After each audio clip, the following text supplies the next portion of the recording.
Hi dear students, welcome back to our classes once again. So in our last class we saw about what are the SI base units, correct? So we saw the 7 base SI units and we saw about what? The 2 supplementary base units also, which is nothing but plane angle and solid angle, which has the units radian and steradian. Okay, so these two we already saw, or these 9 units we saw. But now what are we going to see is, we are going to see the measurement of length. Okay, so we studied about what units we are going to use for measuring, and today we are going to start learning how to measure. Okay, first in this we will have what? Measurement of length. Then we will see measurement of mass, time, all those things. Okay, so today we are going to see about measurement of length. Okay, and in that first I will tell you about direct measurement mark. Okay, so what do you mean by this direct measurement? Directly you are measuring length. Okay, for example, if you want to measure the length of your textbook, you take a scale, a normal scale which you will have, which is around 15 centimeters in length, or sometimes some students buy the bigger one, which is what, 30 centimeter in length. Okay, so with that you can directly what, keep it on the 0 point and you measure the length directly, correct? So such methods in which directly you measure the length itself for measuring length is called what?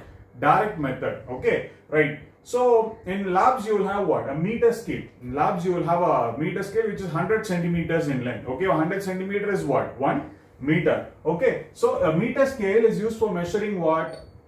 Short distances. Short distances in the sense, you know now what is the least count of your scale mark. A least count means the smallest value possible which you can measure. Okay, which is the smallest value you can accurately measure using your scale. It is 1 millimeter. Yes, so that is called the least count. So in a meter scale you can measure what? 1 millimeter. Okay, but we should write it in scientific notation. I will talk about that later. But it is what? 10 power minus 3 meter. Correct? 10 power minus 3 meter. What is the meaning of this one? 10 power minus 3 means 1 by 1000. Correct? That is 1,000th of a meter. If you divide 1 meter 100 times, it will become what? 1 centimeter. If you divide that 10 times, that will become 1 millimeter. That means you are dividing a meter into what? 1000 small units, and that small unit is called what? A millimeter, and that millimeter can be measured using what? Meter scale. Okay, fine. So I want you to understand these numbers. Don't see them as numbers. They are meaningful. What is that? Explanations for some length. Okay, so they represent some length. Okay, 1 millimeter to 10 square meter. Okay, what is that called? 10 square is what? 100, no? So they can, a meter scale. Don't imagine a meter scale of 100 meter length. Okay, that is not possible. Okay, 1 meter you have. So you can mark and keep on what? Shifting the scale to measure. Usually you don't know. We just keep it like this. Mark the length. Then you keep it here, mark it. Like that you can what? Measure. So even from a meter scale, measuring 100 meters is what? Quite challenging. Okay, so beyond 100 meters, definitely you cannot use what? A meter scale for measurement. Okay, so we will see indirect methods of measurement later. Okay, now so meter scale is used for measuring distances of 1 millimeter to 100 meters. 1 millimeter to 100 meters, right? So we have seen what is a meter scale used for. Next mark. What if we have something which is smaller than 1 millimeter? Okay, for example, the thickness of a sheet of paper or something which is less than 1 millimeter. You can use what? Instrument called vernier caliper. It is called vernier caliper, and probably you must have seen it in your physics labs. If not, or by this time, okay, if there is no issues at all and if you are actually going to school, they would have asked you to do the experiments, and it is all experimental part. Okay, they will give you some materials and ask you to what? Measure the length. Okay, which will be obviously what? Less than 1 millimeter. Okay, so that device, vernier caliper, is actually used to what? Measure length of what? 1/10 of a millimeter. Okay, that is when you have 1 millimeter, that is a very small. That is what you can imagine, right? If you divide 1 millimeter in 10 times, what will happen? Dividing 1 millimeter 10 times, you will have a small something. Okay, small length. That is called what?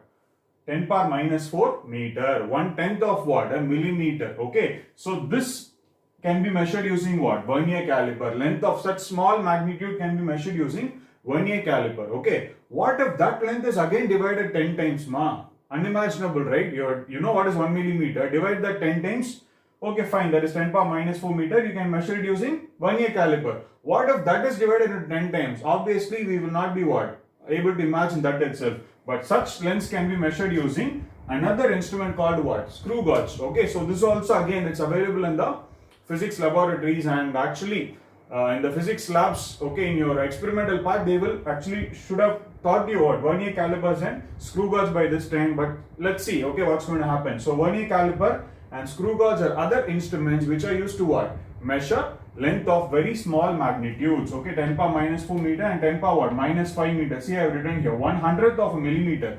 Why should I represent all this in millimeters, ma? It is not required at all, but just to make us understand, okay, make you feel that, okay, fine, this is the concept. To make you understand that, I have given it in what? 10 power, I have given it in millimeters, okay? Or else we will simply tell 10 power minus 4 meter, 10 power minus 5 meters, but we will not understand what is the magnitude of the length, okay? So that is why I have given 10 power minus 4 meter as what? 1/10th of a millimeter, and 10 power minus 5 millimeter as 1/100th of a millimeter, okay? Now you have a clear understanding, okay? That's what I guess now, right? So these are the three methods, okay, used for direct measurement of length in general, okay? Now, what if the distance is very high, okay, which is around millions of kilometers, or if it is very small in nanometer scale, or smaller than that, the size of the atom, size of the nucleus, can you directly measure it?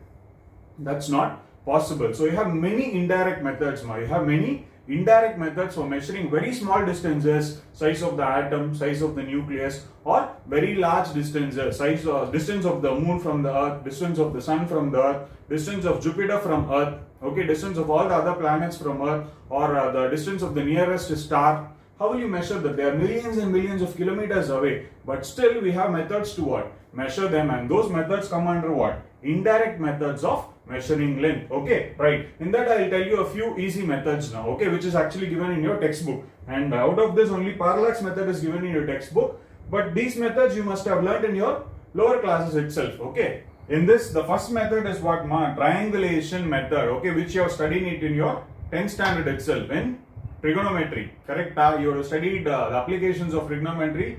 Under that you have the topic heights and distances, right? So in heights and distances, if you want to find the height of a tall building or a mountain or something, you will stand at a particular point and measure the angle of elevation, okay? Once you know the angle of elevation and the distance of separation, you can easily find what? Height of the object using trigonometric ratios, correct? Tan theta will be equal to what? H by D, okay? So using some simple formulas, you can actually find what? Triangulation method, but that is not actually given in what? NCERT, so you need not worry, okay? If possible, please recollect your heights and distances, right? So this is triangulation method, okay? So you see an object from the baseline, okay, some baseline, and you calculate the angle of elevation. See the top of it and see what? Angle of elevation. So once you are able to calculate the angle of elevation, and if you actually know how far you are standing from that particular height, okay, then you can easily what? Find the height itself, okay? So this is one indirect method. Here you are measuring what? Angle, something else other than length. So that is why it is called what? Indirect method. You are not able to directly measure length, but by finding some other quantity, you are able to find what? The quantity length. That is why it is called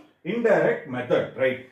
Next, let me teach you about what is sonar and radar. Okay, sonar you must itself be knowing, ma. Sonar is nothing but sound, navigation and ranging. It is sound, navigation and ranging. In your 9th standard, if you remember, you will have a diagram like this. That will be a ship or a boat, okay, in the ocean, and you will have an ultrasonic transmitter and a receiver, correct? There will be an ultrasonic transmitter and receiver. Let this be the ocean bed, okay? So the transmitter will transmit ultrasonic waves, okay, and after reflection from the seabed, they get reflected back and they reach what? The receiver, okay? The wave, ultrasonic waves, sound waves are going into the sea, they reach the bed, after that they get reflected back and what? Reach the receiver. Now they have traveled twice the distance, correct? Okay, let this be what? D, and together it has traveled what? 2D distance, okay? So they will be knowing the velocity of this wave, ma. Okay, so the person in the ship will be what? Actually knowing the velocity of the ultrasonic wave, and now they have also what? Got the time. These transmitters will actually what? Calculate the transmitter and receiver will actually calculate the time it took for transmission as well as what? Reception. So now we know what is the speed as well as time. Using that, you can easily calculate what? The distance. Yes or no? So what is speed, ma? Speed is nothing but distance by time. Okay, here the distance is actually what? Twice it has traveled. So the distance is actually 2d, correct?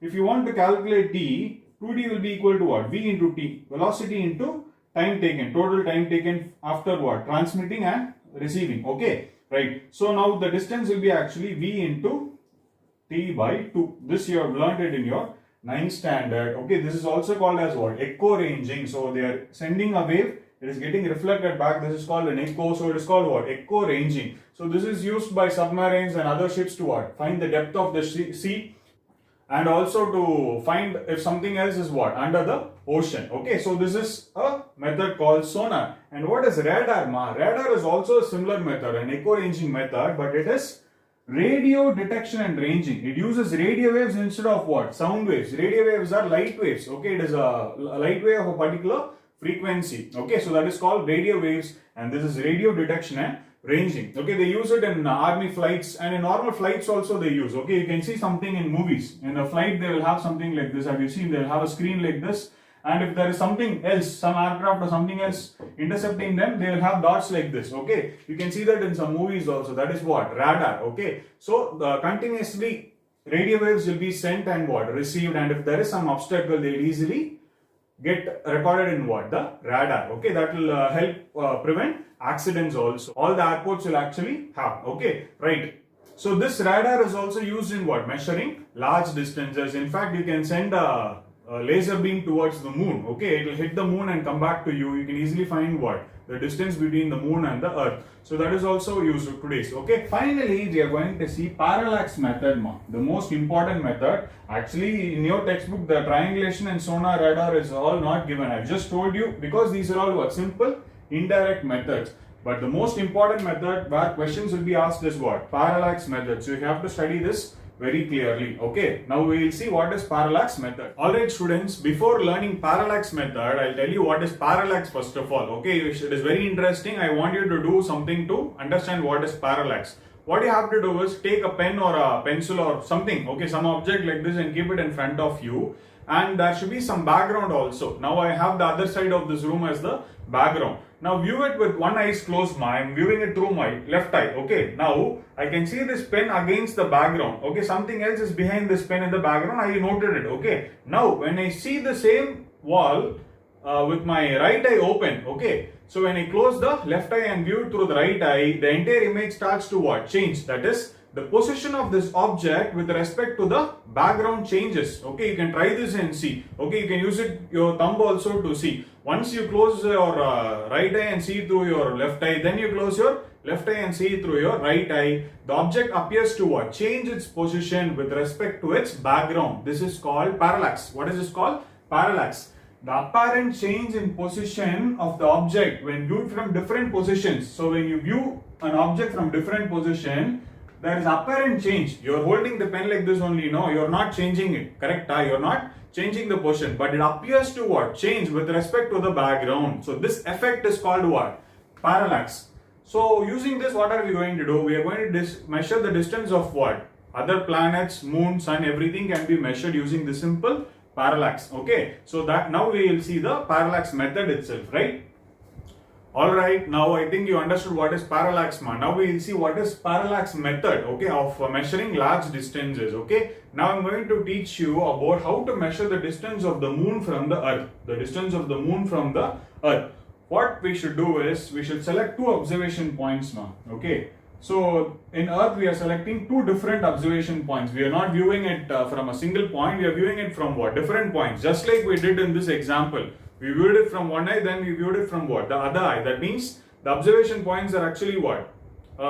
Distance apart, correct? Yes. And this distance between the observation point is called what? Basis. So the distance between the observation point is called basis. So here in earth we are going to select two observation points, okay, separated by a distance b. That b is called what? Basis. Right. Now a person is going to sit here with a telescope and is going to what? View the moon. Okay, he is going to have a telescope here and what? View the moon at a particular angle. And the other person, okay, is also going to what? Have a telescope and view the moon at the same time. Maybe they are connected through the internet and they are talking. Okay, they are viewing the moon at the same time. And once they are doing that, they will what? See, imagine that this is his line of sight and this is his line of sight. This is the angle in which he is viewing and this is the angle in which is what? he is viewing. So these both the lines will create an angle here, correct?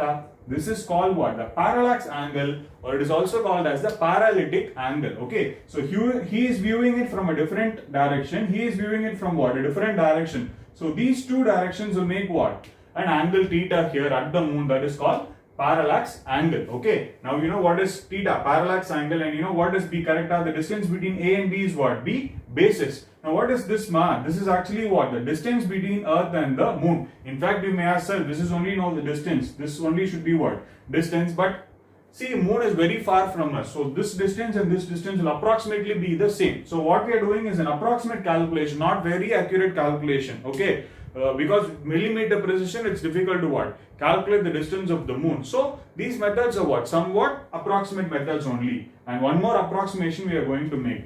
We are going to imagine that this is actually the arc length. This B is not the length between A and B. It is the arc length A and B. You are imagining that this is to be what? An arc. Okay. That is why I have written here. The arc length of AB is what? B, which is the basis. Okay. Now, why do we do that? To make us imagine that this is actually the radius and this is what? A circle. Okay, this arc is a part of a circle and this is the center and this is what? Radius. This D is actually what? The radius of that circle. Why should we do that, ma? Because in our last class we learned that theta, plane angle, is defined as what? Arc length by radius. Correct? We learned that it is arc length by radius. Here the radius is D only, no? Now, if you know what is B, if you know the distance between the two observation points, and if you calculate what is theta, easily you can calculate what is D, because the D's formula is what? B by theta. Correct? It is B by theta. So you can easily calculate the distance of the moon if you see the moon from what? Two different positions, two different observation points, and calculate the distance between the observation points and also the parallax angle. Easily you can calculate what? Easily you can calculate the distance of the moon from the earth. Okay. Right. So there are something else which I want to tell you now. Please listen. Here in this case there will be two doubts in general. Okay. The first doubt generally the student asks, sir, how will we know this angle, sir? Is there someone sitting in the moon and receiving the two persons angle and finding out? That is not possible. So how do we know that angle? Very simple, ma. See, imagine that this is I'm taking this is A, B, and this is what? The object. Let this be moon. Okay, M. Right. Now imagine that this person at A, no? Okay, he is tilting his telescope at a particular angle to view the moon. Okay, so he will create an angle here. In the same way, the person B also will be what? Tilting the telescope and what? Making an angle with the straight line, the perpendicular. Okay, so they can easily calculate these two angles, correct? Let this be theta 1 and this be what? Theta 2. Okay, now if you bisect this angle, if you just divide this angle, you know these what? This angle will be equal to theta 1 and this angle will be equal to theta 2. So when you add those, you will get what? The entire angle. But you need not worry about that. In physics problems, directly they will give you the parallatic angle. So don't worry. Okay. So here, this angle can be easily measured using normal mathematics. And once you know this angle and the distance between the two observation points, which is the basis, easily you can calculate what? Distance between the earth and the moon. You need not send a rocket with a big tape to measure it. Okay, so this is the beauty of measurements we make. Okay, right. Now the second thing I told you, one doubt is this. The second thing is, sir, what is the unit of theta? Okay, theta is what? An angle, no? And SI unit of angle is what? Radians. So I'll teach you about radians now. Okay, just in a few minutes I'll teach you. Here when you want to calculate distance, theta should be in what? Radians. It should not be in degrees. Okay, so this is the formula, ma. Okay, using parallax method you can calculate what? The distance of the moon. Okay, in fact you can calculate the distance of any other planets also. Okay, for example, you can view Mars using your telescope and also calculate the distance. That is how we have calculated the distances. Okay, right. Alright students, hope you understood how to calculate the distance of the moon from the earth using parallax method. Next we are going to calculate the diameter of the moon. Okay, we are going to calculate the diameter of the moon using the same parallax method. Okay, diameter of moon is going to be calculated. Very good. Yes, so what are we going to do is, now again you have the earth here, ma. Okay, have the earth here and let the moon be here. Okay, so this distance is quite small, but okay, right. Now what I'm going to do is, now only one person is enough, okay, no need of two observation points. From one observation point, you are going to see this is the diameter, no? So on a full moon day, when you are able to see the moon fully, what you're going to do is, you're going to view the moon's one end, okay, so this side, let this be point A. So you're viewing from an observation point here, let this be P, okay, you're viewing A, okay, so the line of sight will be like this, correct? So you're looking at one end of the moon, okay, from point P. Now what you're going to do is, you're going to just shift the telescope's direction till it reaches this point B. The other, this is called the diametrically opposite points, because this is the diameter, no? So B is the diametrically opposite point of A. So when you view that point using from the same point, so from the same point P, okay, here you will create an angle. That is the angle actually you what? You tilted your telescope for viewing the point B from A. Okay, so we are viewing the one end of the moon, okay, using a telescope. Then you are just moving like this till it reaches the other end of the moon, okay, at the midpoint. So you have actually calculated the angular diameter of the moon. So this theta is actually called what? Angular diameter of the moon. I'll write it here. Angular diameter of moon, but from where? Earth. So this is the angular diameter of the moon from the earth. Okay, wow. Yes. So next, you know this distance, no, now only we calculated d. Okay, let the diameter be small d. Again, imagine this to be the center of the circle, this the radius, and what? Let this be imagined to be an arc length. Okay. Yes. So this is the parallax angle now. Similar to that case, man, now it is inverted. That's all. So here theta will be equal to what? Arc length is the diameter d by what? The radius capital D. Correct? Yes. Now what do you actually have to find? The diameter. So d will be equal to theta into d. Okay. Theta you will be calculating here, and d is already what? Known from that measurement. So you can easily calculate the diameter of the moon also. Okay. So I think you understood about how to measure large distances, and also what? The diameter of moon and other planets using parallax method. Okay, so this is the method, indirect method, which is mostly questioned in your exams. And please remember that theta should be in what? The angle should be measured always in radians. I'll teach you about radians now. Okay, right. Please copy this and make notes. Alright students, now in parallax method, I told you that once you are using theta, okay, the value of the angle, it should be in what? Radians, it should not be in degrees. Okay, so now let's talk about radians for some time. Okay, so what is a radian, ma? Okay, I told you it is a unit of plane angle. Fine. So how it is related to degrees? Okay, and what is 1 radian exactly? Let's find out. Okay, just imagine a circle like this with center O. Okay. And imagine an arc which is AB. AB is the arc, okay, and here this arc creates an angle theta here, okay, and you know that theta will be equal to what? Arc length, which is AB by radius of this circle, correct? So theta is equal to what? Plane angle. The definition itself tells you what? The arc length divided by radius. So this is the formula. Now what if AB is actually equal to R, ma? What if this arc length is also equal to what? R. It becomes R by R, correct? When AB becomes R, theta becomes what? 1. So this 1 is actually what? Represented in radians. Okay, so this is only what? 1 radian. Please wait, don't get confused. I'll let you know once again. This is 1 radian, correct? Now how will you define 1 radian? This is 1 radian, I told you, no? So how will you define that? 1 radian is the angle subtended by the arc whose length is equal to what? Radius of the circle. Once again, I'll repeat, please, if possible, make notes of this. 1 radian is defined as the angle subtended by an arc whose length is what? Equal to the radius of the circle. So, if you have an angle whose length is equal to the radius, that will create an angle here. That angle is called what? 1 radian. Hope you understood.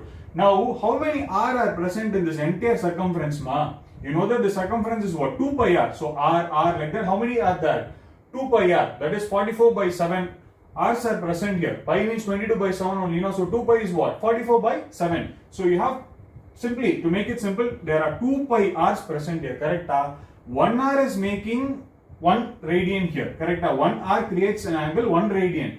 2 pi r will create what? 2 pi radians. 1 r, 1 radian, as I told you. Okay, if the AB is 1 r, then the angle created here is what? 1 radian. So what if 2 pi r? So you will have another r. So if you calculate the circumference is what? 2 pi r. So if 1 r is creating angle theta, that is 1 radian. So what will 2 pi r's create? They will create what? Angle 2 pi radians. So 2 pi radians is actually equal to the complete angle, which is 360 degrees. Okay, hope you understood. Or if you are not able to understand also, no problem. These things are also not given in your textbook. I want you to just know. That's why I'm telling you. In simple knowledge, 2 pi radians is simply equal to what? 360 degrees. That means pi radians will be equal to half of this, 180 degree. Pi by 2 radians will be equal to what? 90 degree. And pi by 4 radians will be equal to 45 degrees. Now I think you can convert between radians and degrees. Okay, hope you understood. So the entire angle is called what? 2 pi radians, or the angle in a straight line is what? Pi radians. Okay, or 180 degree. Okay, so this is all about what? Degrees and radians. Okay, well, so you should really understand this clearly. Okay, take some time and please make notes, understand this. Next step, let's see what is the value of 1 degree in radians. What is the value of 1 degree in radians? Okay, right.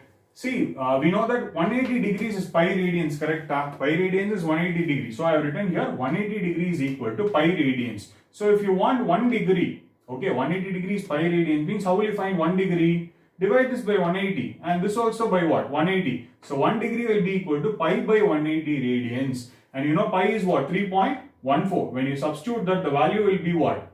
1.74 into 10 power minus 2 radians. So 1 degree is actually equal to what? 1.74. In some books it is written as what? 1.745 into 10 power minus 2 radians. So please remember this number also. You have to remember this to make calculations easier, or every time you have to do this calculation for converting degrees into radians. Okay, I'll tell you all those things, but now you understood what is what? 1 degree in radians. It is 1.745 into 10 power minus 2 radians. Okay, hope you understood. Next, now let's see the next point.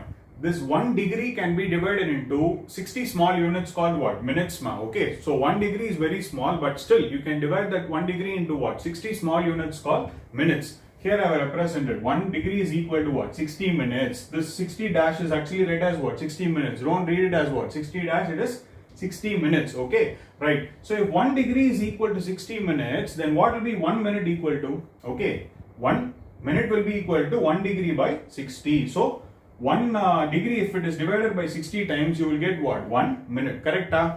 And we know the value of 1 degree in radians. Now only we calculated, right? So 1 degree in radians is given here. You substitute that value here and divide it by 60. So you will get the value of what? 1 minute in radians. So this is actually 1 minute, okay, in radians. Okay, this is also you have to remember and use it in calculations. Please make a note. Next, 1 minute is divided into 60 seconds. Okay, when you put 60 dash dash, it is called what? 60 seconds.